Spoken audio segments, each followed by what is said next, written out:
안녕하십니까. 저는 오늘 산학협력의 이해라는 주제로 이 강의를 하게 된 김동훈 기자라고 합니다.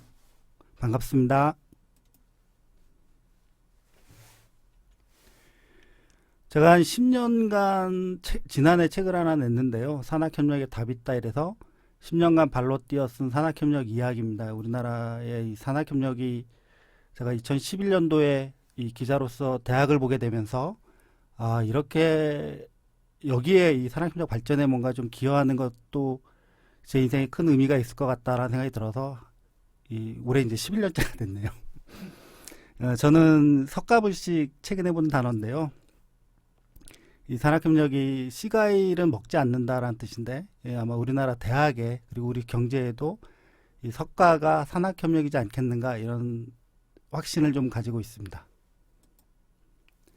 먼저 산학협력 인프라에 대해서 좀 말씀을 드리겠는데요. 이거는 이제 한국연구재단이 매년 발간하는 산학협력 실태조사 보고서에 기반해서 제가 관련한 썼던 기사들을 이제 편집해가지고 책을 만들었는데 그 부분을 좀 정리하는 내용이다 이렇게 보아주시면 될 것 같습니다. 우리나라는 2003년에 산촉법이 전면 개정되면서 본격적으로 산학협력이 시작이 됐습니다. 그리고 2017년도에 산학연협력위원회가 국무총리실 산하에 설치되면서 컨트롤 타워로서의 기능을 좀 가져야겠다 이렇게 해가지고 이 24차례에 걸쳐가지고 산학협력 관련한 내용들이 개정됐습니다. 산학협력은 대학에 벌이는 사회실천활동이라고 얘기할 수 있겠는데요. 잘 아시겠지만 인력 양성도 있고 공동연구와 개발도 있고 기술자문 그리고 뭐 유무형의 자원을 공동으로 활용하는 것을 의미합니다. 우리나라에는 356개의 산학협력단 법인이 있습니다. 산학협력단의 인력은 전체 7,500여 명 정도가 산단에서 근무를 하고 계시고요. 그 중에 2,400여 명이 정규 직원입니다. 정규직은 업무의 연속성과 전문성 강화를 위해서 계속 비율이 증가하고 있습니다. 그리고 또 산업체 연계 업무가 2,700여 명으로 36%에 이르는데요. 이것도 많이 좀 개선됐습니다. 연구성과 활용도 제고로 그동안에는 단순하게 이렇게 산단이 연구관리 지원, 연구관리비 회계 지원 뭐 이런 업무들에서 이제는 이제 실질적으로 산업체하고 연계돼서 하는 업무들을 지원하는 인력들로 좀 재배치가 이루어지고 있다 이렇게 보실 수 있겠습니다. 산학협력단의 수익은 2017년도에 7조 원 정도 했습니다. 지속적으로 증가하고 있고요. 이 정부의 R&D 자금 증가세와 맞물려 가지고 계속 좀 커가고 있습니다. 그리고 각 정부 부처별로 산학협력 관련한 목적 사업들이 다양하게 진행되면서 이 부분들은 계속 커져가고 있고요. 뭐 1등은 잘 아시겠지만 서울대, 연대, 고대 순입니다. 그리고 이 산학협력 교육과 R&D 연구 수익은 5조 정도 됐는데 5조 5천억. 산학협력과 관련한 실질 사업비는 1조가 좀 넘는 규모이지만 그 산학협력이 그 정도 재원을 가지고 내놓는 파급 효과라고 하는 것은 뭐 실로 경제적으로 가늠하기 계산하기 쉽지 않을 정도로 굉장히 큰 파급 효과를 갖고 있다라고 보여집니다. 근데 우리나라는 대부분의 연구비 86%를 행정기관이 부담하고 있는 상황입니다. 기업이 좀 더 많이 들어와야 되는데 아직 그렇지 못하고 있죠. 근데 이제 산학협력은 사실 한계도 있습니다. 우리나라 뭐 그렇게 오래되지 않았죠. 그리고 기본적으로 대학과 산업체는 입장이 다르죠.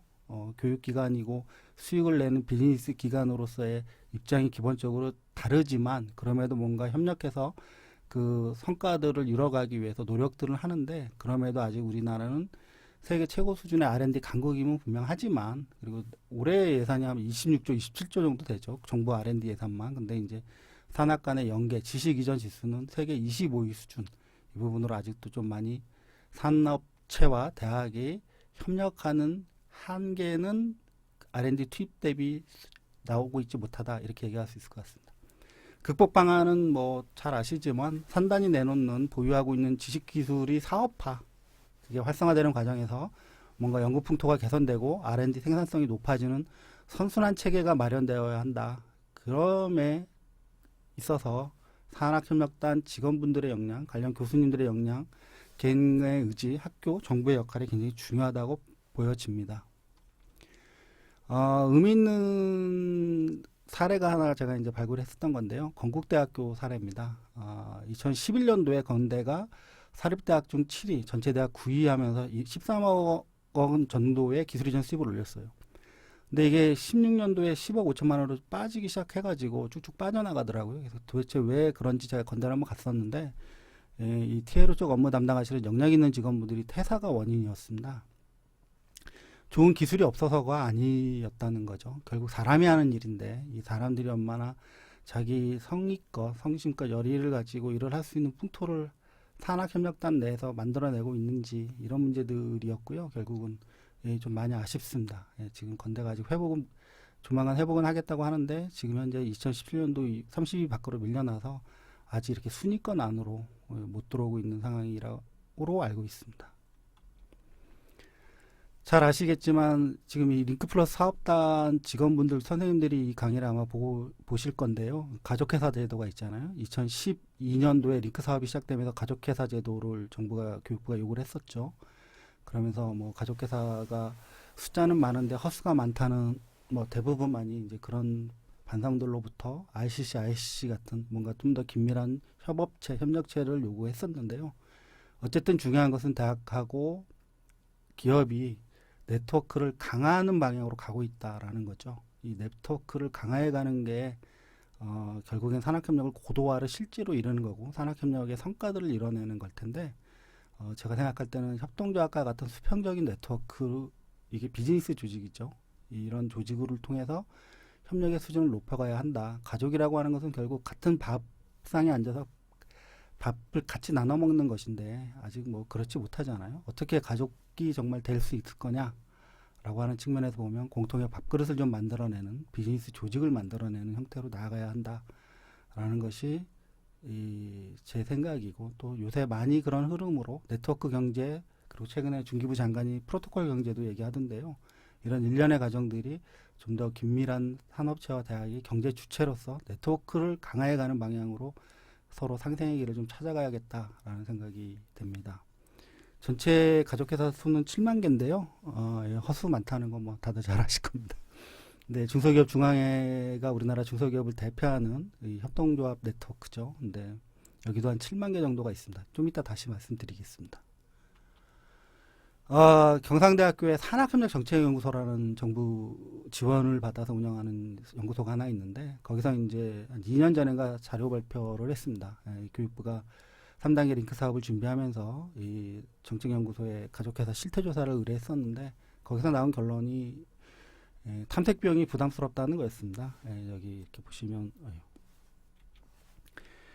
결국은 이제 전담 인력들이 부족하고 경험과 자금들이 부족한다. 왜 그런 부족하냐? 대학의 지원을 수용할 만한 우리나라 기업 사이즈들이 많지 않다. 그 부분도 이따가 다시 말씀드리겠지만, 이런 부분들과 관련해서 탐색 비용의 부담, 과함, 이런 것들이 실질적으로 기업들의 적극적인 대학으로의 참여를 어렵게 만들고 있다라는 거고요. 근데 이제 최근에 인천에선가 인천 경제 단체에서 조사를 해본 바에 의하면 산학협력에 참여했던 기업들의 80% 가까이가 재미 봤다, 좋았다, 다시 참여할 의지가 있다, 의사가 있다라고 표현을 했던 기억이 납니다. 대학이 지원을 하기 때문에 기업은 당연히 좋아하겠지만, 아직까지 이렇게 그 걸림돌들이 좀 상당히 존재하고 있다, 이런 것이겠고요. 뭐 아시겠지만 산학협력 마일리지 제도라는 것을 그래서 도입을 좀 했었습니다. 산학협력에 참여하는 기업들은 뭔가 혜택을, 정부 R&D 자금 받을 때 혜택을 좀 주는 거였는데, 이때 중소벤처 빠져 있었습니다. 우리 상공회의소를 중심으로 만들어졌었는데, 근데 최근에 의미 있는 건 10월 15일 날, 지난해 10월 15일 날 중기부 국세청 등이 현장 실습에 참여하는 기업들을 좀 우대할 수 있는 정책들을 펴겠다, 교육부 장관이 얘기를 했었죠. 좀 더 진일보했다라고 평가할 수 있을 것 같습니다. 산학협력 교육으로는 잘 아시지만 캡스톤 디자인이 있죠. 캡스톤 디자인이 굉장히 많이 늘어나고 있습니다. 현장 실습도 많이 늘어나고 있죠. 근데 이제 지난해 코로나 때문에 아마 많은 대학들이 현장 실습에 굉장히 큰 애로사항을 겪으셨을 텐데요. 또 이제 최근에 그 정부가 인건비를 학교에 사업비로 지불하는 것이 아니고 직접 기업을 통해서 지원할 수 있도록 하겠다, 이렇게 이제 발표를 하면서 그 부분과 관련해서 학교 링크 단장님들이 일부가 또 문제 제기를 하셨던 기억이 나는데, 현장 실습은 기본적으로 교육, 그리고 직장 체험, 그리고 취업으로 연계되는 과정 안에서 학생들의 현장성을 높이기 위한 거죠. 근데 이게 아직 우리나라는 고용과 교육 서비스의 연계 체제가 제대로 구축되어져 있다고 평가할 수가 없습니다. 서구 유럽의 그 이제 일자리 모니터링 팀장, 고용정보원의 그 일자리 모니터링 팀장이라고 하시는 주무현이라고 하시는 박사가 한 3, 4년 전에 이런 부분들, 그분은 이제 전국의 일자리 전문부처, 전 광역지자체 일자리 사업들을 쭉 모니터링하고 계신 분인데, 이분이 아주 통탄하는 논문을 하나 써는 게 있어갖고 제가 고용정보원에 가서 도대체 어떤 생각이신 건지 쭉 들어봤는데, 이런 부분들이죠. 고용과 교육 서비스의 연계 체제가 약하다 보니까 정부가 하는 광역지자체가 하는 이 청년 일자리 지원 사업들에 대해서의 이 대국민적 신뢰도가 굉장히 떨어져 있다. 그래서 돈을 아무리 넣어도 효과가 별로 없다. 2016년도에 기억에 2조 정도가 이쪽으로 풀렸었는데도 별다른 효과가 없었죠. 저 국회 예산정책처에서도 내놓는 정부 정책사업들 평가 자료집을 보면 이 청년 일자리 지원 사업이 제일 박한 점수를 받고 있습니다. 이 부분에 대해서 좀 뭔가 이 정책 당국들이 좀 더 고민을 풍부히 할 필요가 있을 것 같고, 대학들이 또 그런 제기들을 많이 해야 되겠죠. 다시 좀 이따가 말씀드리겠습니다. 학교 기업이라는 거 있죠. 가톨릭 간동대 학교 기업이 있든가 제가 잘 기억이 안 나는데 지금 전체 대학가 181개 있고요. 그중에 2014년도에 이 학교 기업이 공공성을 갖고 있는 조직이기 때문에 노동부가 지정하는 사회적 기업과 같이 이 사회적 기업으로 좀 인정을 해서 집중적으로 육성을 좀 해보자. 이런 논문이 하나 있었습니다. 이게 지금 이제 교육부의 고위직으로 들어온 뭐 국장이 저한테 알려줘가지고 제가 그 논문을 보고서 이게 이렇게 가능할 수 있겠구나 해서 저도 얘기를 좀 많이 했었는데, 아직 이 학교 기업이 사회적 기업으로 인정받는 거에는 상당한 시간이 좀 필요하겠지만 좀 많이 필요하겠죠. 특히 인문사회 예체능계 학생들 중심으로 학교가 만들어 놓은 학과 단위 학교 기업을 통해 가지고 졸업 전에 그리고 졸업 후에라도 그 학교 기업을 통해서 학생들이 최저임금을 지원받으면서 뭔가 자기 경제 캐리어를 쌓을 수 있도록 하는 이런 제도적인 장치들이 좀 많이 필요한데, 이 교육부에 뜻있는 관료들은 좀 이 부분에 대한 이 관심들이 되게 높습니다. 저보고도 좀 같이 거들어주면 좋겠다 해서 최근에도 한번 이 문제를 가지고 국회 의원실에 찾아가 가지고 한번 입법화할 것에 대해서 검토를 좀 해봤으면 좋겠다 이런 제안도 제가 하고 그랬었는데, 아직 시간은 좀 걸릴 거라고 보여지고요. 근데 이제 대학기술주의제사가 또 한편으로 활성화되면서 학교 개업 일부 한 4개 정도가 지난해 파악되기로는 인천대부터 해가지고 학교 기업이 기술제회사 자회사로 편입한 경우들도 생겨나고 있습니다. 계약학과죠. 계약학과 주문식 교육도 산학협력 교육의 일환인데요. 계약학과는 잘 아시겠지만 산업체 등이 이 계약에 의해서 정원외로 개설하는 교육과정이죠. 그리고 주문식 교육은 지금 가톨릭 간동대가 하는 리크플러스 고도과형이 아니고 학과 중점형 대학들이 하고 있죠. 주문식 교육은 뭐 잘 아시겠지만 나름대로 긍정적입니다. 긍정적인데 이 공통의 커리큘럼을 여러 산업체들이 공통으로 원하는 커리큘럼을 개발하는 게 쉽지가 않아 가지고 좀 이 무용론 이런 얘기 하시는 분, 그리고 실효성, 기업들 조사해 보면 아까 경상대 산학협력 정책연구소 조사에 의하면 이 중문식 교육에 대해서의 만족도가 좀 상당히 제일 박했는데요. 대학이 하는 산학협력 프로그램들 중에 이런 부분도 좀 개선될 방향들을 찾아 나가야 하겠습니다. 산학협력 교육의 학생 창업 교육이 또 주요한 이슈 중에 하나죠. 올해도 이 링크 플러스 사업을 하시면서 많이 신경도 쓰고 계실 텐데요. 학생 창업 교육이 2017년도에 전체 한 41만 명의 강좌를 이수했습니다. 우리나라 대학생들이. 그러면서 217개 대학에서 총 1,500개 정도의 학생 창업 기업이 나왔습니다. 근데 이제 다녀보면 이 학생 창업자들을 1년에 4, 50명씩 사업자 등록을 하는 대학도 있는데요. 가보면 이제 그 대학은 그것 자체가 교육이다. 사업자 등록증을 내보는 거라고 해서 적극적으로 사업자 등록증을 내게 하는 경우들도 있고요. 아직 학생 창업 기업들이 간단치가 않죠. 근데 이제 어쨌든 흐름상 학생들이 직접 일자리를 좀 스스로 만들어내는 이런 학생 창업 기업들은 꾸준하게 이렇게 나아가고 있습니다. 여러 가지 요새 제도적인 보완 장치들이 만들어지고 있어서 좀 더 활발해질 수도 있겠다. 또 이제 일찍부터 예전에 뭐 우리 중학교 고등학교 때 기업가 정신 창업 교육은 처음 들어보도 보지 못한 뭐 이런 커리큘럼이었는데, 요즘에 이제 중고등학교 학생들에게도 진로진학 교사들이 진로진학 창업까지 이제 일부 담보하면서 학생들에게 일찍부터 기업가 정신 교육을 시키고 있기 때문에 학생 창업, 대학생 창업 기업은 좀 더 증가할 수 있는 요인은 충분히 있다라고 보여집니다.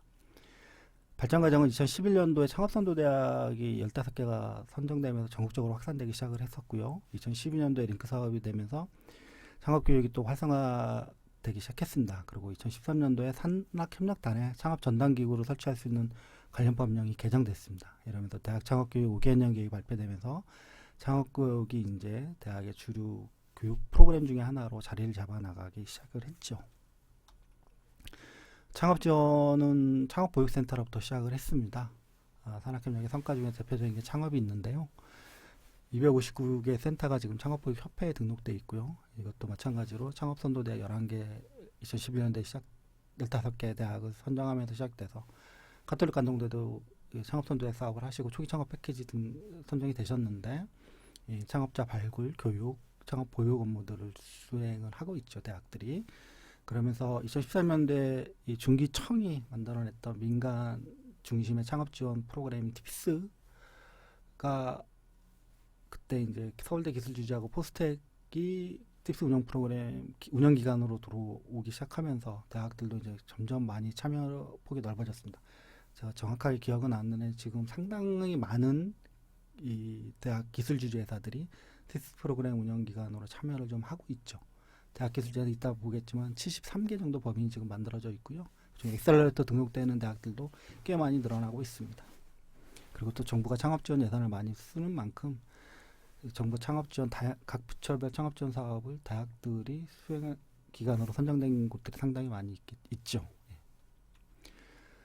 근데 이제 아쉬운 건 창업지원이 활성화되려면 이게 제일 큰 문제는 이 창업 사업들이 대학 부처별로 이렇게 각각의 기획돼서 각각의 선정하고 각각의 지침들로 별로 통일성이 없습니다. 없다 보니까 다들 이렇게 잘 아시겠지만 계약 직원들을 채용해서 그 사업이 끝나면 이제 또 그분들이 갖고 있었던 경험과 네트워크도 다 빠져나가죠. 다른 곳으로.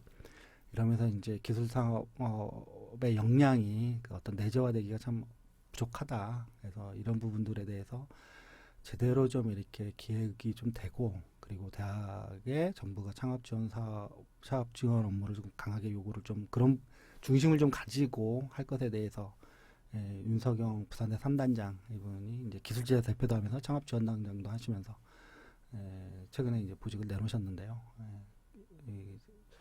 왜 이렇게 보직이 많냐라는 제 질문에 이렇게 통합해서 관리하지 않으면 다 이렇게 파편적으로 진행되기 때문에 대학의 창업 역량이라고 하는 건 축적되기가 어렵다. 이런 따끔한 말씀하셨던 기억이 납니다. 성과로 기술 이전 TLO 있습니다. 2003년 TLO가 산촉법이 개정되면서 시작이 됐고요. 그리고 70개 정도 대학이 TLO의 성과들을 좀 보입니다. 2017년도에 774억 정도가 올렸는데요. 그 계약된 건수가 4,300건 정도에 87%, 88%가 중소기업들이 다 가져갔고요. 중소기업으로 이전됐습니다. 근데 이제 꾸준하게 어쨌든 TLO가 지원이 활성화가 되면서 2019년도에 1,000억 원이 돌파했습니다. 굉장히 나름대로 의미 있는 일이다라고 보여지고요.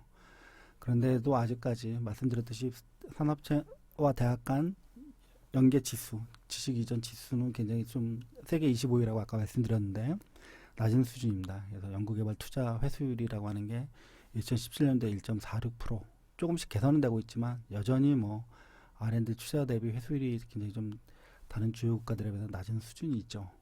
이 부분들과 관련해서 R&D 운영체계 개편의 필요성이 제기되면서 꽤 오랫동안 제기됐죠. 그리고 2019년도에 혁신 법안은 제정이 됐습니다. 좀 더 R&D 투입 대비 성과가 좀 더 긍정적으로 변화할 수 있지 않을까 그런 토대가 좀 만들어진 것이 아니겠는가 이렇게 평가합니다. 특허 관련비 지출이 651억 원이었는데요. 사실은 TLO 소입을 가지고 특허 관련 비용도 채 다 감당하기 어려운 수준이다. 아직 우리나라는 기술 이전이 갈 길이 참 멀다라고 보여집니다. 그게 사실이고요. 기술 이전 활성화 방안은 먼저 인력 재원, 연구자의 기술료 조정, 과세 기준 상향 뭐 몇 가지 쟁점들이 있습니다만 보시고 그냥 넘어가시죠. 근데 아쉬운 게 이 부분이죠. 연구자의 기술료 조정, 우리나라 발명진흥법에 의해서 기술료가 50% 이상 보장 명문화돼 있는데 외국 대학들은 좀 안 그렇다. 이제 기술산단의 직원분들의 문제 제기도 하나입니다. 그래서 이 기술력 수입이 현실적으로 좀 조정이 돼서 기술 이전을 받았던 기업들도 지속적으로 좀 케어할 수 있는 뭔가가 좀 만들어져야 되지 않냐, 제도적인 장치들이, 이런 얘기들을 하는데, 이게 이제 교수님들에게는 굉장히 좀 민감한 부분일 수밖에 없어가지고 이게 쉽게 어떻게 결론이 나기는 간단치 않은 문제이긴 하겠지만, 어쨌든 TLO가 좀 활성화되어야 한다라고 하는 것에 대해서 이렇게 같이 대학 내부 구성원분들이 공감대를 좀 만드시고, 기술료와 관련해서 TLO가 운영될 수 있도록, 안정적인 운영체계 시스템을 가져갈 수 있도록 기술료 비율, 보장 비율을 좀 먼저 이렇게 좀 정리해, 이렇게 선도적으로 우리 대학이 먼저 이 부분에 대해서 이런 식으로 해서 활성화 방향으로 이 부분을 좀 건드렸다라고 하는 대학들이 좀 나타날 수 있기를 기대하고요. 조만간 뭐 등장하지 않을까 싶습니다. 교원 창업인데요. 교원 창업은 우리나라 SCI 논문이 판편당 100점이라고 하면 아직 83.6점 평가를 받죠. 좀 박합니다.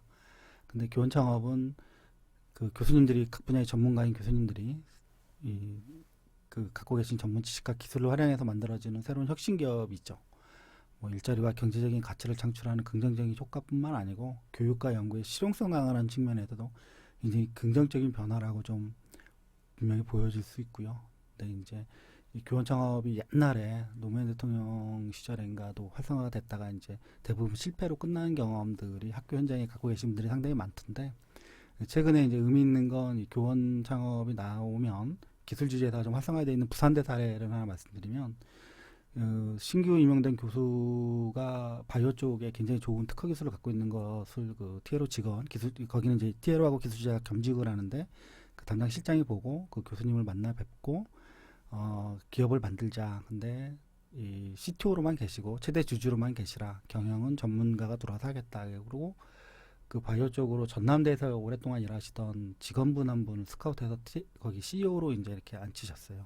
그래서 경영은 이쪽에서 책임을 지고 기술 연구 과제 R&D는 그 교수님에게 다 몰아드릴 테니까 그런 식으로 해서 키워보자 해가지고 좀 굉장히 긍정적입니다. 조만간 거기서 상장사가 하나 부산대 기술주제가 나타나면 그분들 생각은 한 2, 3년 내에 가능하다라고 얘기하는데요. 연대 라파스 같은 겁니다. 마이크로 니들 같은 상품을 만들고 있는 데인데 조만간 나타나지 않을까. 근데 이제 그런 흐름으로 부산대도 이제 그런 시행착오들을 겪으면서 만들어졌죠. 그래서 교수님은 CTO, 전문 경영인 CEO로 경영을 책임지는 구조, 이렇게 이제 가는 흐름이 조성되고 있습니다. 긍정적인 건 어쨌거나 좀 증가하고 있습니다. 2017년도에 88개 대회에서 233개 기업이 나타났고요. 또 이제 하나 아쉬운 건 인문사회 예체능계가 뭐 50% 이상이지 않습니까? 카톨릭 관동대가 같은 경우 50%가 넘으실 텐데, 이 인문사회 교원분들이 갖고 계신 전문 지식을 어떻게 비즈니스화 할 거냐, 이 부분들이 이제 향후에 계속 좀 고민이 될 거고, 아마 3단계 링크 사업에도 이 부분에 대해서의 정책적인 방향들이 담기지 않을까 싶은데요. 예를 들면 그거죠. 뭐 BTS가 우리나라 GDP 기여도가 6위 정도 했거든요. 2018년도에 한 5조 원 정도 하면서, 이 친구들이 예체능인 거잖아요. 예체능, 이공계가 아니고. 뭐 그런 측면에서 보면 예체능계도 얼마든지 가능성이 있는 분야인 만큼 경제 성장에 기여할 수 있는 뭔가 기회들을 좀 만들 수 있도록, 예체능계 교수님들의 역량을 비즈니스로 승화시킬 수 있도록 하는 제도적인 장치를 좀 산단해서 만들어내는 산학협력 프로그램에서 이런 부분이 필요하겠다고 보여집니다. 기술 주제에서 좀 전에 말씀드렸는데요. 굉장히 활성화되고 있습니다. 활성화되고 있고, 그리고 점점 고민하는 대학들이 많이 늘어나고 있습니다. 대학 기술 사업화 창구를 단일화하는 대학이 점차 증가하죠. TL하고 기술 주제에서 업무를 겸임해서 담당 대표이사분들도 그렇고 직원분들도 그런 식으로 이제 업무에 별개의 업무가 아니고 대학에 가지고 있는 기술사업화의 단일한 사업화 창구다. 기술 주제사가 이렇게 해서 활성화되고 있죠. 2013년 연세대부터 시작을 했습니다. 이런 흐름은. 링크 사업인데요. 링크 사업은 시작 당시에 아까도 말씀드렸듯이 산업체하고 대학 간의 그 어떤 이렇게 이 긴밀한 연계성이 약하다. 실제로 이 인력 양성 과정의 산업 현장성이 인문계열의 산업 현장 수요 만족도가 12.2%, 이공계열은 19%였습니다. 그러니까 이제 대학 교육하고 산업체가 전혀 이렇게 괴리가 좀 심하다. 그러면 이 문제를 해결하기 위해서는 산학협력이 대학의 주류 활동으로 좀 정착해야 한다. 그래서 이제 그 당시 세계 정부의 국가 교육부 중심의 교과부 중심의 지원 사업들이 통합해서 링크 사업이 시작이 됐고요. 한 5년간 제가 이제 이때부터 2012년도 시작부터 이제 같이 쭉 저도 봤는데 많이 증가했습니다. 각 산학협력과 관련한 각종 지표들이 개선이 많이 됐고 산학협력이라고 하는 것이 이렇게 전 국민적으로 좀 많이 이해도가 높아지는데 링크 사업이 분명히 크게 기여했다 인정할 수 있겠습니다. 링크 플러스죠. 지금 링크 플러스 하고 계시는 사업 기간인데 올해가 마지막이죠. 지역사회 혁신이라고 하는 키워드가 등장했고 이때 이제 이 대학이 뭔가 이렇게 좀 더 많은 혁신의 주체, 혁신 산업뿐만 아니고 지역사회까지도 아우르는 이런 고민들을 할 것을 좀 요구했고 이때 좀 아쉬웠던 게 그 지역사회 혁신 관련해가지고 협동조합과 같은 아까 말씀드렸듯이 이런 얘기들을 많이 했었는데 이게 이제 대학마다 조금씩 변해있고 담당 공무원들이 바뀌면서 근데 하여간 좀 이따 다시 보겠습니다. 근데 링크 플러스 사업이 이제 어쨌든 긍정적으로 또 링크 사업은 다 긍정적으로 평가들을 하는 것 같아요. 그래서 3단계 링크 플러스가 이제 갈 준비를 하고 있죠.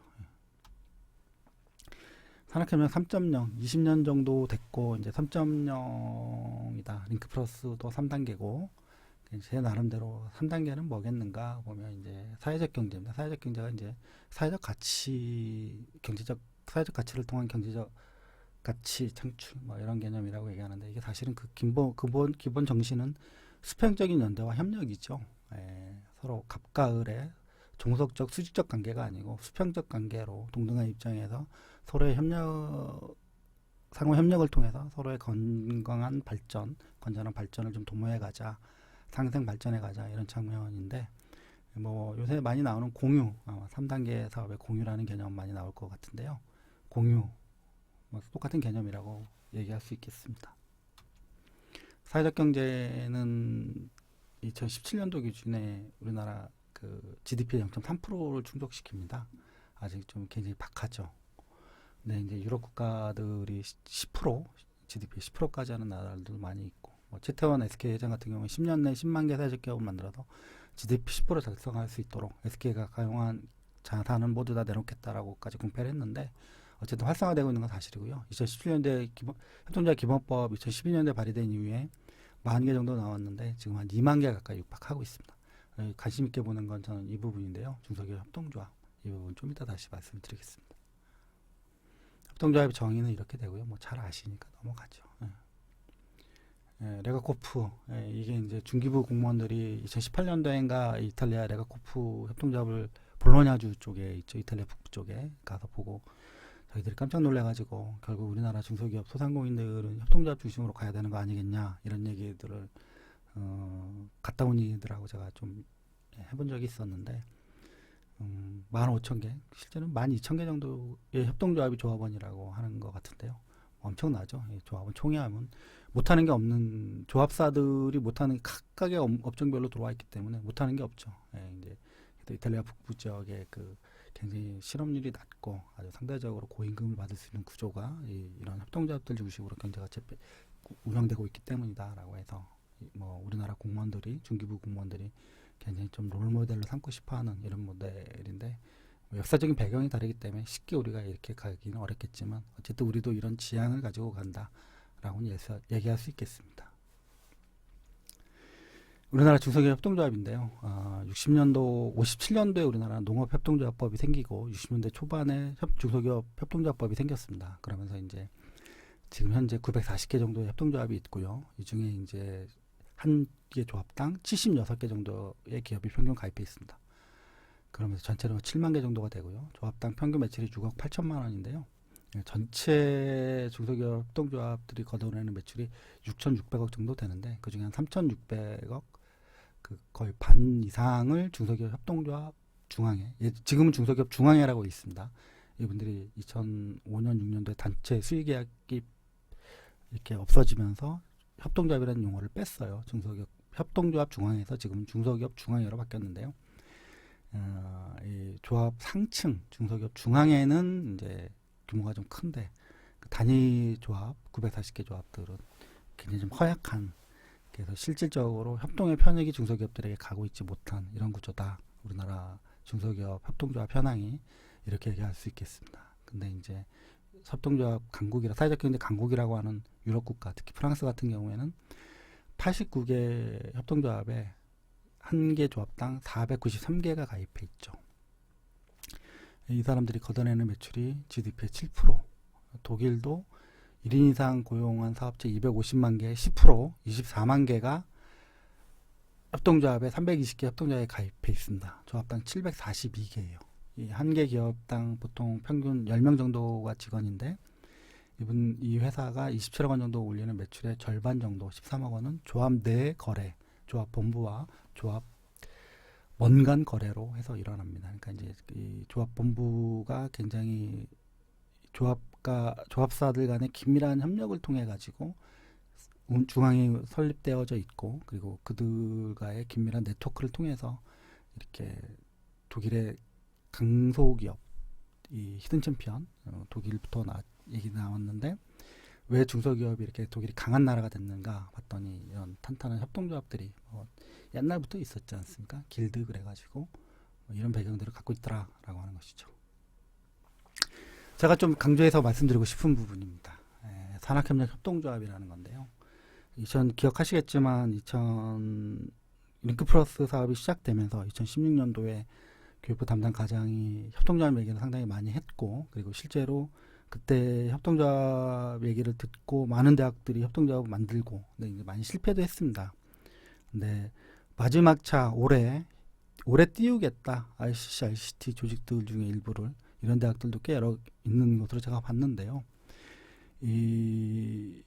말씀드렸듯이 산업체와 대학 간의 네트워크입니다.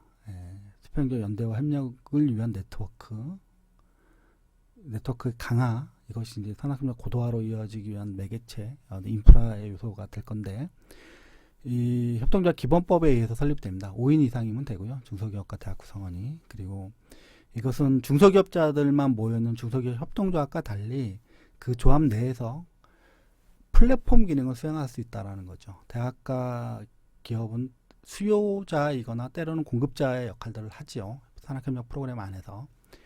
그래서 이 조합 내에서 공유와 공급이 가능하다. 그래서 이게 산학협력 플랫폼으로서의 기능을 할 수 있다. 이걸 키워가는 게 중요하다. 제가 계속 떠들고 다니는데요. 대표적으로 5개 정도 사례만 말씀드리면 호서대 MOT 대학원의 ABL 기술사업 협동조합이라는 게 있습니다. 이거는 이제 링크하고는 상관없었어요. MOT 대학원이 기술경영 전문대학원 그래서 자발적으로 생겼습니다. 이 원외 분들이 교수들이 이제 대부분 기업체 경력자들이고 학생들이 중소기업 재직자들이고 한데 원외에서 맨날 이렇게 동문회 같은 걸 하면 그냥 술만 먹고 끝내지 말고 뭔가 서로가 인적인 네트워크가 좋으니까 서로의 비즈니스에 뭔가 도움이 될 수 있는 방향으로 뭔가를 한번 고민해서 그렇게 긴밀한 네트워크들을 서로 지속해 가보자 하고 시작된 모델입니다. 2019년도에 매출이 조금 나왔어요. 그리고 2020년도에 1억 1천만 원 좀 넘게 나왔습니다. 지금 한 70명 정도가 조합원입니다. 그리고 조합의 대표이사가 교수에서 지금도 교수이긴 해요. 겸임교수. 근데 그분이 충청남도 테크노파크에 이렇게 기술경영 컨설팅도 한 번씩 가시는 기술경영 컨설팅 업체 대표예요. 그러니까 이제 이 조합원들이 자기 비즈니스의 자원이기도 합니다. 그래서 이 조합 활동에 굉장히 충실하세요. 그래서 여기서는 이제 각종의 교육 프로그램, 뭐 이렇게 어디 수출 창구 개설, 그리고 이제 뭐 컨설팅, 스마트 팩토리 보급, 뭐 어디 베트남 현지에 이렇게 공장 부지에 알선, 뭐 이런 것까지 서로들 네트워크 안에서 그러면서 서로의 비즈니스에 조금씩 도움을 받죠. 주로 단톡방을 활용하시더라고요. 그래서 지금은 이제 펀드를 좀 만들겠다. 그래서 한 10인 이상 모여가지고 펀드 만드는 작업을 좀 하고 계시고 또 새로운 사업으로 이렇게 친환경 양식 이런 사업을 고민하고 계시던데 원하는 분들만 조합원들 중에 참여할 수 있도록 하겠다 해서 뭔가 계속 조합원들의 수익 실현에 협동조합이 좀 기여하겠다 이런 의지를 갖고 계시죠.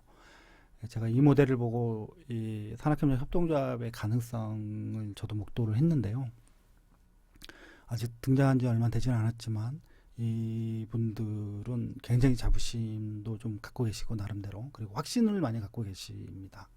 결국엔 네트워크이지 않겠는가. 개별 기업을 정부가 지원한다는 것에 서의 한계를 이렇게 뭔가 서로가 부족한 부분들을 융합 네트워크화해서 해결해 가야 한다. 근데 이제 이게 원회라고 하는 상당히 신뢰를 서로 축적해온 관계들로부터 이런 비즈니스들이 만들어졌다라고 하는 것이 또 강점이겠고요. 어쨌든 굉장히 좀 이렇게 이 모델이 우리나라 뭔가 이렇게 중소기업자들 그리고 대학 간의 연계성을 높이는 데 있어서 어떤 롤모델 같은 역할을 하고 있다. 이렇게 좀 말씀드릴 수 있겠습니다. 상기대 창업보육센터 온세미로 협동조합은 창업보육센터 내에 사업자 8명, 창업동아리 4명이 결합해서 협동조합을 만들었습니다. 이 상기대 직원분이 링크플러스가 갈 때 이게 이제 협동조합이라는 게 주요 이슈 중에 하나다는 걸 알고 협동조합을 만들어 보자 해서 이제 만들기 시작을 했어요. 자기 후배들이니까 이 동문기업들이 창업보육센터 입주기업들이 전부 이 상기대 동문들 있죠. 서로 형동생들하고 지내는 사이들인데 뭔가 후배 창업자들 그리고 창업 동아리들의 좀 이렇게 창업 교육, 창업 지원 활동들을 좀 원활하게 하는 이런 플랫폼으로서 역할과 함께 너희들끼리도 뭔가 이렇게 시너지를 좀 내볼 수 있지 않겠는가 해서 이제 시작이 됐죠. 그러면서 경기도 시흥시에서 경력단절 여성 교육 프로그램을 용역받고 링크사업단이 지원해서 청소년들 교육 프로그램을 지원하고 이렇게 하면서 교육 사업들을 시작을 조금씩 해 나오는 중에 이 중에 세 개 업체가 스포비라고 하는 회사를 하나 새로 만들었습니다. 시민 야구 중계 서비스인데 영상 서비스인데요. 야구장에 CCTV 4개를 설치해 놓고 모아진 영상을 경력단절 여성 아주머니들이 12명이 고용돼 있어요. 이분들이 집에서 영상 편집을 해서 송출을 유튜브로 합니다. 아주머니들이 200에서 300만 원 정도 월. 이제 지난해 코로나 때문에 야구가 끝나가 그때는 못했는데 2019년도에 그 정도 했었어요.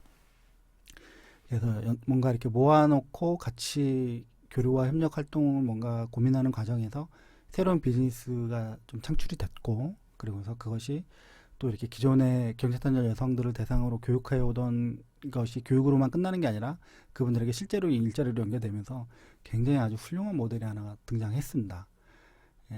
이게 이제 협동조합이 유럽의 사업고용 협동조합이라는 것도 있고 또 우리나라 중기부가 예전부터 독일의 모델을 빌려가지고 그 연구사업조합 이런 개념들도 좀 있고 했었는데 아주 한국의 창업보육센터에서의 독특한 모델 하나가 이제 나와졌다. 그래서 이 온세미로 협동조합들의 이 좀 벤치마킹이 좀 많이 됐으면 아직까지 그렇게 활성화되고 있지 않고 이게 또 이 다들 창업보육센터들이 이렇게 직원분들이 이런 부분들까지로 고민이 많이 가고 있지 않고 이런 문제들이 좀 있죠. 그리고 협동조합이라고 하는 것이 창업보육센터 담당하는 중기부들 입장에서는 협동조합은 자기들 업무이기보다는 소상공인 쪽 업무라는 것 이런 것들 때문에 좀 그런 한계가 좀 있는데 어쨌든 온세미로가 굉장히 새로운 가능성을 보여준 협동조합이다라고 얘기할 수 있겠습니다. 충청대 항공기술 협동조합 제가 최근에 갔었는데요. 이 학교는 전문대 링크 고도화형 참여하고 있습니다. 나중에 들어왔어요.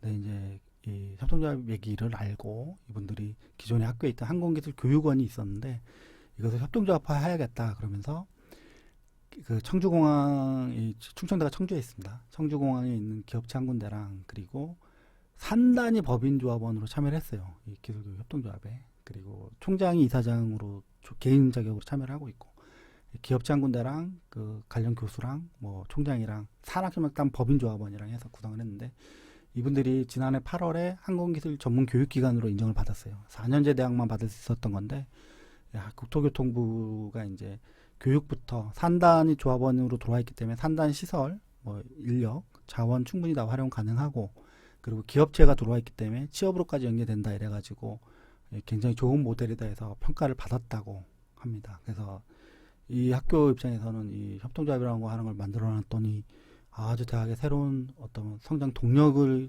확보하게 된 셈인 거죠. 굉장히 좀 업이 돼 있고요. 이 부분들도 좀 많이 벤치마킹이 되어지지 않을까 싶습니다. 그리고 원광보건대 라이스렉 컴플렉스 협동조합이라는 건 원광보건대는 저기 원광대 그 익산에 있는데 주로 이제 보건, 식품 이런 쪽입니다. 강한 전문화 특성화 분야가. 근데 이제 거기서도 라이스렉 그래서 쌀 가공 음식, 식품 그리고 이제 화장품 이런 것들로 해서 협동조합이 만들었어요. 협동조합 이사장은 이제 거기 산중 교수님 한 분이 맡고, 그리고 식품영양학과 교수 한 분이 들어와 계시고, 그리고 기업체 두 분이 들어와시고, 감사는 대학 직원이 한 명이 이제 이렇게 5명으로 해서 원광본대 학생회관 1층에 매장을 이제 이 협동조합이 운영하는 것으로 해서 이렇게 이제 만들어져 있습니다. 기존에 이제 이렇게 서로 신뢰들을 쌓았던 관계들이기 때문에 여기도 뭔가 이렇게 몇 년을 준비해서 이런 매장, 이런 공동의 사업을 좀 하나 해볼 것에 대해서 의기투합해서 시작이 됐습니다. 성균관대 성균DX 협동조합이요. 이게 저도 아직 이번 주 목요일날 제가 이쪽 관계자분들을 만나기로 했는데, 저도 얘기만 듣고 그분들이 준 자료만 보고 이제 지금 성균DX 협동조합이라는 게 있는지 알았는데, 이게 성균관대가 링크플러스 사업을 하면서 6개 ICC 중에 가능하면 수익 모델이 나오면 이것들을 전부 다 산학협력 협동조합으로 하겠다고 했었습니다. 그 중에 하나가 CA, 그래서 가상공학 해석이요. 이쪽 분야에서 협동조합이 2019년 1월에 만들어졌습니다. 8명이 시작해서 지금 20명이 조합원이라는데요. 기업체 관계자, 그리고 관련 교수, 그리고 캐드캠 전문가들로 구성이 되어 있답니다. 그래서 설립해 2019년도에 과학기술인 협동조합의 과제 2개, 그리고 경기도 의회 쪽에서 나온 과제 하나에서 한 3억 정도 매출을 했다 그러고요. 그리고 민간 조합사의 어떤 기술과 서비스들을 우리가 제품화해야겠다, 상품화해야겠다 해가지고 하나가 만들어졌습니다. 그래서 지난해 한 4, 5억 정도 매출, 이제 빌딩 관리 솔루션 이런 건데요. 거기 이제 경력단절 여성 아주머니들도 고용해서 관리하는 시스템인데, 이게 이제 그 성균관대 관련 학과 학생들하고 협력해가지고 교육을 같이 운영하고 이러면서 이렇게 굉장히 좋은 모델, 아마 이게 조만간 공론화가 좀 될 것 같습니다. 성균DX 협동조합, 제가 이제 교육부하고 연구재단하고도 이런 걸 좀 소개를 해주려고 하는데요. 이분들이 오랫동안 준비를 해왔죠. 해오고, 그래서 협동조합이 수익을 제대로 발생시키는 단계에서 이제 뛰어온 것이기 때문에 성장 가능성이 굉장히 좀 많이 있겠다. 제가 자세한 모르겠지만 그 산업 분야에 대해서 이해가 짧기 때문에. 근데 어쨌든 그런 전문가들을 중심으로 네트워크를 구성해서 그렇게 협동의 편익들을 보장해 만들어가고 있다라고 얘기할 수 있겠습니다. 이 모델입니다. 이런 모델들이 산학협력협동조합이라 얘기할 수 있겠죠. 그러면 이건 어떻게 구성해야 되는 건데, 제가 이제 나름대로 고민을 해봤는데요. 먼저 네트워크 내에 신뢰할 수 있는 인적 물적 자원들이 모여 장기적이고 안정적인 협업 네트워크가 유지될 수 있는 환경을 구축해야 된다. 쉬운 말로 얘기해서 가족회사, 그동안 많이 봐온 가족회사들이 대학을 중심으로 모이는 것이 좋다라고 얘기할 수 있겠고요. 그리고 두 번째는 시장 진출력 네트워크를 지향해야 한다는 것입니다. 대부분 이제 만들었다가 실패한 사례들 가서 들어보고 보면 이 부분이 좀 약했던 것 같아요. 비즈니스는 기본적으로 비즈니스 모델이 명확해야 되지 않겠습니까? 이 부분이 이제 약했기 때문에 대부분 이렇게 가다가 지속적으로 갈 수 있는 동력을 스스로 만들어내지 못했는데, 장기적인 안정적인 운영을 하기 위해서도 분명하게 시장 진출형 네트워크, 어떤 시장을 가겠다는 건지, 어떤 신산업을 일으키겠다는 건지에 대해서 충분히 고민하고 논의해 볼 필요가 있겠다라고 생각이 들고요. 그리고 이제 세 번째는 플랫폼 진출형의 네트워킹 시스템을 구축해야 한다는 겁니다.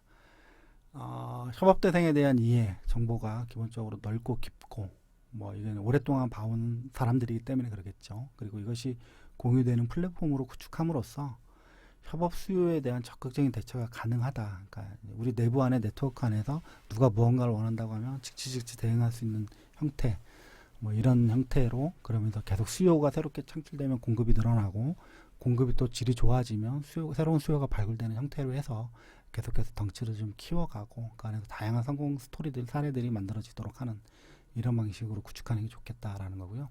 그리고 또 이제 아까도 봤지만 우리나라 기업들이 다들 이렇게 그 탐색 비용에 대한 부담 때문에 산학협력을 쉽게 접근하지 못하는데요. 창구를 단일화할 필요가 있습니다. 그래서 이 협동조합 안에서 여러 가지 산학협력 프로그램들이 좀 이렇게 공유되고 논의되고 진행될 수 있도록 그렇게 창구를 단일화해 가자는 노력들이 좀 필요하겠고요. 그리고 분명한 것은 참여했을 때 내가 어떤 성과들이 보장되어야 한다는 거죠. 인센티브가 있어야 합니다. 제품이 팔려야죠. 내가 갖고 있는 제품이 우리 협동조합을 통해서 뭔가 나의 비즈니스에 이익이 된다라고 하는 것, 이 부분이 명확해야 될 것 같고요. 대학도 분명히 이익을 얻어야 합니다. 일방적으로 도와주는 건 한계가 있는 것이겠고요. 대학도 현장 실습이든지 취업이든지 여러 가지 산학협력과 관련한 프로그램들 성과들에 대해서 실질적으로 효과를 이익을 좀 볼 수 있는 구조 이런 것들이 필요하겠죠. 그리고 이런 게 이제 이 보직 교수님들이 계속 바뀌면 관계가 단절되고 하는데 이런 부분들이 이제 이렇게 좀 그렇게 안 되도록 하기 위해서 협업 전문가가 좀 필요하다. 주로 이제 산학협력 교수님들이 맡게 되실 건데요. 기업도 아시고 대학도 아시는 분들이 이런 부분들이 좀 지속적으로 근무할 수 있는 제도적인 장치들을 좀 대학들이 만들어줘. 이 협동조합이 만들어내야겠죠. 이 부분들이 좀 필요하겠습니다. 그리고 이 네트워크에 대한 효과가 지속적으로 홍보되어야 합니다. 그러니까 이제 이게 계속 이러는 흐름들에 대해서 이 폐쇄적으로 협동조합이 기본적으로 그 폐쇄성이 아니지 않습니까? 자율적이고 원하는 이들 누구나가 다 가입할 수 있는 것이 원칙인데 이런 부분들에 대해서 계속 홍보를 좀 해서 지역에 계속 이 네트워크로 이 덩치가 나와야죠. 아까 유럽 쪽 보면 유럽이나 독일, 프랑스나 독일 보면 수백 개씩이 붙어 있는데 이렇게 좀 계속 키워가는 그 중심을 잡아가는 그 중심을 잡고 그러고서 이제 계속 키워가기 위해서도 지속적으로 좀 홍보가 돼서 예를 들면 카톨릭 감동대회 가족회사들 등록해 있는데 그 기업이 처음에 이렇게 뭐 성공 안 되는 향후 한 3년 내 50개 기업 조합원까지 넓히겠다고 했던데요. 그 CA 쪽에서 그 협동조합에서 뭔가 그런 그림들로 해서 계속 좀 살을 키워가는 이런 그림들로 좀 그려가셨으면 좋겠습니다. 뭐 이것은 이제 말씀드린 대로 이렇게 수요와 공급이 매칭되는 플랫폼으로서 이것 자체가 자생적이고 역동적인 어떤 산학협력 생태계 형성을 가능하게 할 수 있을 것이다 라고 이제 저는 보여지고요. 그리고 이런 요건들을 좀 이렇게 이런 네트워크를 좀 구축해서 이 네트워크를 중심으로 대학과 기업이 상호 우위 분야를 중심으로 결합하면서 뭔가 경쟁력과 규모의 경제를 지향하는 네트워크로 성장을 좀 추구해 가야겠다 라고 보여집니다. 뭐 왜 이런 고민을 하냐, 뭐 이 부분은 이제 한국 경제의 모양인데요. 2018년도 우리나라가 1893조 GDP가 있습니다. 실 GDP가 조금씩 빠지고요. 취업자 수도 빠집니다. 물적 자본도 이제 뭐 빠지죠. 근데 이제 가장 심하게 빠진 게 총요소 생산성이에요. 저기 R&D, 뭐 기술 혁신, 뭐 혁신선도 산업의 창출, 인재들의 그 이렇게 인적 자본의 뭐 이렇게 성장 이런 부분들을 나타내는 건데 저 부분이 되게 심각하게 빠지고 있기 때문에 우리 경제가 되게 어려운 상황으로 가고 있다라고 판단하는 것이거든요. 근데 이제 IMF 이번에 뭐 코로나 이후 이전에 저런 흐름들 제가 보시면 2011년도 2018년도 사례인데요. 총요소 생산성이 0.7%까지 빠졌습니다. 이 부분에 대해서 뭔가 그래서 이제 대학가의 창업 얘기도 저 때부터 본격적으로 다뤄지기 시작했던 거죠. 보시면 아까 말씀드린 방탄소년단 6기 5조 우리나라 사회적 경제 전체하고 좀 맞먹습니다. 양극화가 심해요. 우리나라가 2017년도에 50.6% 상위 10%가 가는 소득이 미국보다 훨씬 심해졌어요. 미국이 47% 정도 되는 나라인데요. 홍민기 노동연구원 박사가 조사 연구 자료를 발표했었는데 세계에서 가장 양극화가 심한 나라가 됐다. 저거는 뭐 그 어떤 정책도 사회 관련 정책들도 제대로 작동되기가 어렵죠. 교육 정책, 저출산 정책, 뭐 이런 일련의 정책들이 양극화가 저렇게 심한 나라, 불신이 높다는 거잖아요. OECD 국가 최고 수준의 자살률을 보이는 나라인데 우리나라가 그리고 최저 수준의 출산율도 보이죠. 저 문제를 좀 풀어가야 한다. 그렇게 해서라도 좀 이렇게 중소기업자들, 소상공인들이 좀 연대해서 서로의 편익을 좀 보장받을 수 있는 그런 식의 네트워크 경제로 빠르게 좀 재편돼갈 필요가 있다라고 저는 보여집니다. 그리고 아까도 말씀드렸지만 우리나라 산학협력이 왜 잘 안 되냐, 왜 그 인풋 대비 산업체하고 대학과의 연계성이 약하다고 얘기하는 거냐. 막말로 그거겠죠. 우리나라 600만 개가 좀 넘는 기업체가 있는데 300명 이상 고용하는 사업장은 보시면 3,300개 정도 있습니다. 대부분의 학생들이 여기 다 가고 싶어하고 대학은 이 사업장에 들어가죠. 300명 이상 11.3%를 고용하고 있습니다. 전체 2,600만 명 정도에. 근데 실제로 50인 미만 사업장이 78%고요. 아마 대학하고 산학협력을 이런 자체 R&D 역량을 보유하고 있지 못한 기업들이기 때문에 한 50인에서 100인 이하 이 정도까지가 한 82, 3%, 83, 4, 5% 정도 되는 뭐 이 정도 기업들이 이제 대학하고 산학협력을 파트너로서 진행을 하게 될 텐데 뭐 아주 작은 기업들은 또 못 들어가겠고요. 뭐 이 정도 영역 안에 바운드리 안에 있는 기업들이 이제 이렇게 대학하고 협력을 하면서 탄핵 비용이 과하다 이런 불만들을 쏟아내고 있는 것이죠. 예. 뭐 잘 아시는 부분이 있습니다. 경제성장 해법 선도형으로 바뀌어야 한다. 그리고 사회적 경제 유럽과 같이 검증된 모델 이런 적극적으로 도입을 검토해야 한다 이런 거고요. 충족성 생산성이 경제 성장을 결국 견인하게 되는데 인재에 대한 투자, 사람 중심의 경제로의 전환이 필요하다. 이때 사회적 경제가 굉장히 주목받는다라고 얘기할 수 있겠습니다. 그리고 분배법, 헌법에 써 있습니다. 양극화가 심하지 않은 균등한 그런 사회의 전환이 지속 가능성을 높인다라는 것이고요. 저게 이제 사회적 경제의 가치와 철학하고도 일맥상통하고 있죠. 제가 산학협력을 초대 말씀드렸듯이 한 10년, 11년째 전국을 이렇게 보고 다니고 있는데요. 왜 그러는데 저보고 물어보는 분들이 계세요. 저는 이렇게 생각합니다. 한국 경제의 마지막 승부처다 실제로. 이렇게 제가 중소기업 전문 중소기업부를 오랫동안 쳐다본 기자인데요. 중소기업 정책의 한계, 뭐가 문제인지 이런 것도 좀 봐오고, 그리고 어떻게 정책의 효과성을 높이기 위해서 무엇이 필요한지 이런 부분들도 오랫동안 봐오면서 협동조합의 필요성, 그리고 산학협력 협동조합이 중요하다 이런 고민들까지 좀 제 나름대로 고민이 발전했는데요. 제가 생각하는 우리나라 산학협력은 이런 겁니다. 혁신의 원동력이다. 그리고 생산 증가에 기여한다. 실제로 일자리를 창출하고 중소기업들을 지원함으로 인해서 양극화 해소에 기여한다 라고 생각합니다. 장애외소는 그럼 뭔데? 일단 정부 주도라는 게 문제가 있습니다. 정부 주도. 외국의 코업 같은 제도가 잘 돼 있는 뭐 북유럽이나 캐나다나 이런 데 보시면 기업과 대학의 자발적인 필요에 의해서 만들어지죠. 근데 우리나라는 정부 주도로 산학협력이라는 게 시작돼서 지금도 정부가 주도하죠. 링크 프로 사업도 교육부가 지침을 가지고 제시하고 뭐 좋은 게 있죠. 좋은 게 있지만 당사자 간의 신뢰가 바탕이 돼야 되는데 협력은 이 신뢰를 축적하는 데 있어서는 한계가 있습니다. 정부가 주도하는 건 이 자발적 필요에 의해서 만들어져야 하는데 그렇지 못하다는 것. 그리고 또 단기간의 성과에 경도된 수십여 가지 산학협력 지원 사업이 부처별로 진행되면서 이 신뢰를 축적하는 데 있어서 필요로 되는 이런 어떤 그 과정들 이런 것들이 이렇게 자꾸 흐트러지고 쌓아오다가 좀 허물어지고 이런 과정들이 반복되고 있는 상황들에 대해서 고민이 필요하다 해서 아까 2017년도에 산학협력 컨트롤타워가 국무총리실 산하에 만들어졌는데 이 부분은 일상적인 조직으로 좀 가동될 수 있도록 그래서 정부의 목적성 사업들이 일단 거기를 통해서 필터링이 좀 되도록 거기 통할하는 기구로서 이런 역할들을 좀 하게끔 아마 차기 대통령 선거 때는 이런 것들이 쟁점이 되지 않을까 싶고요. 고등교육과 관련한 정책 중에. 그리고 또 장애외소는 말씀드렸듯이 입장이 다르죠. 기본적으로. 대학은 교육기관이고 기업은 비즈니스에 돈 버는 기관인데 협력을 하는 목적도 다를 수밖에 없습니다. 그래서 공통의 목표의 미스매치 이런 게 좀 장애 요인이고 또 아쉬운 것이 R&D 인력의 편중인데요. 우리나라는 이공계 박사학위 소지자가 70%가 대학에 있고 10%가 출연연에 있고 10% 정도가 대기업에 있습니다. 실제로 R&D는 중소기업하고 대학이 하는데 성공해도 사업화로 나가지 못하는 이유 기업의 사업화를 실현할 인력들이 별로 없다. 이 문제가 이제 큰 애로사항이죠. 그리고 이제 대학 본부의 인식 부족, 정부도 마찬가지고요. 이런 부분이 있습니다. 그럼 활성화 방안은 뭔데? 제가 생각할 땐 컨트롤 타워로 산학협력 플랫폼을 운영하도록 해야 한다. 그리고 현장 실습 관련해서 교육과 직장 체험, 취업으로 연계되는 그 과정을 컨트롤할 수 있는 조직. 최근에 의미 있는 건 경남 테크노파크가 경남 지역 4개 대학 링크하는 대학들 하고 해가지고 현장 실습 우리가 책임질게 챙겨볼게 라고 나섰답니다.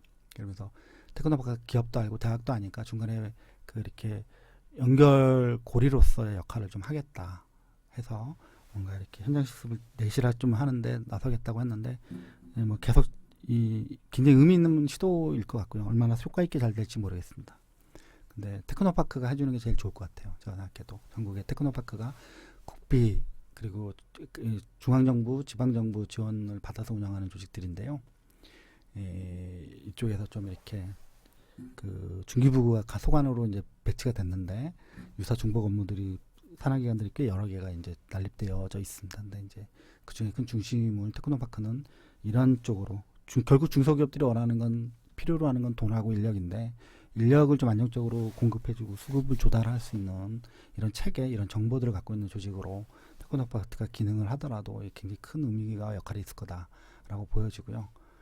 그런 저런 시스템, 장기전략 교육을 안정적으로 해주는 거, 유럽 국가들도 뭐 평가해 놓은 거 보면 3개월 이상의 현장 실습이 가장 안정적이고 이상적이다라고 얘기하죠. 창업 총괄제도 마찬가지로 좀 들어서야 합니다. 활성화 방안의 제도적인 측면은 이제 저건데요. 공개 평가가 확대 시행돼야 한다. 공공재다 기본적으로 라는 관점을 좀 가졌으면 좋겠고요. 유사 사업이 너무 많습니다. 정리가 좀 되어야 됩니다. 그리고 대학과 중소기업 네트워크가 강화해야 한다. 말씀드렸지 산학협력 협동조합 같은 모델. 제가 이건 뭐 누구나 다 인정하죠. 대학과 중소기업 간의 네트워크가 강화할 수 있는 방안이 뭐냐. 내놔라. 산학협력을 하는 대학들은 정부 지원 사업에 아마 3단계에도 이 부분이 굉장히 중요하게 제기가 될 거라고 보여지고요. 그 모델에 있어서 이 가톨릭 관동대 선생님들도 고민을 많이 하셔서 어떻게 좀 이렇게 시간이 지날수록 강한 네트워크로 발전해 갈 수 있도록 할 거냐, 참여하는 기업들의 어떤 이익을 보장해 줄 수 있을 거냐, 대학은 어떤 이익을 보장받을 거냐, 이런 부분들 숙고하셔서 잘 좀 만들어 가셨으면 좋겠습니다. 시간이 지날수록 이렇게 계속 좀 덩치가 커지는 이런 조직, 그런 비전을 가지시고, 그리고 또 특히 이런 협동조합은 중소기업법에 잘 아시겠지만 지원 대상이 됩니다. 최근에 중소기업 협동조합도 법이 바뀌어가지고 각종 정부 중소기업의 지원사업 참여 대상으로 법이 바뀌었거든요. 그전에는 못 받았습니다. 이 사람들이. 그래서 불만이 되게 많았었는데 이 협동조합을 하나의 법인으로 인정을 해서 각종의 중소기업, 뭐 중앙부처, 지방정부의 각종의 기업 지원 사업들을 수행할 수 있는 자격이 있으니까요. 그런 부분을 적극적으로 고민하셔서, 그러니까 아까 말씀드린 성균관대 협동조합도 그 과학기술인 협동조합 과제 2개하고 첫해, 그리고 경기도 의회 과제 하나를 받았더라고요. 그런 부분들 고민 잘 하시면 좋을 것 같습니다. 그리고 말씀드렸듯이 인문사회 교원들, 이분들이 갖고 있는 전문 지식을 비즈니스 승화시키는 문제, 이 부분도 절대 간과할 수 없는 문제라고 보여집니다.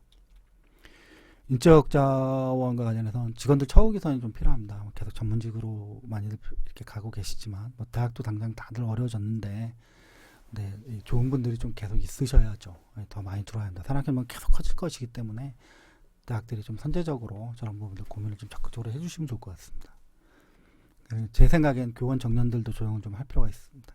뭐 욕먹을 소리일 수도 있겠지만 만 65세 되는 교원분들 일찍 조기 퇴직하실 수 있도록 문을 좀 열어주고, 명의퇴직 때 실시해서 젊은 신진 인력들이 많이 좀 대학에 들어와서 새로운 교육 트렌드, 교육 내용을 가지고 산업체하고 적극적인 협력 관계들을 좀 만들어갈 수 있도록 이런 지원 정책들이 만들어져야 한다라고 생각하고요.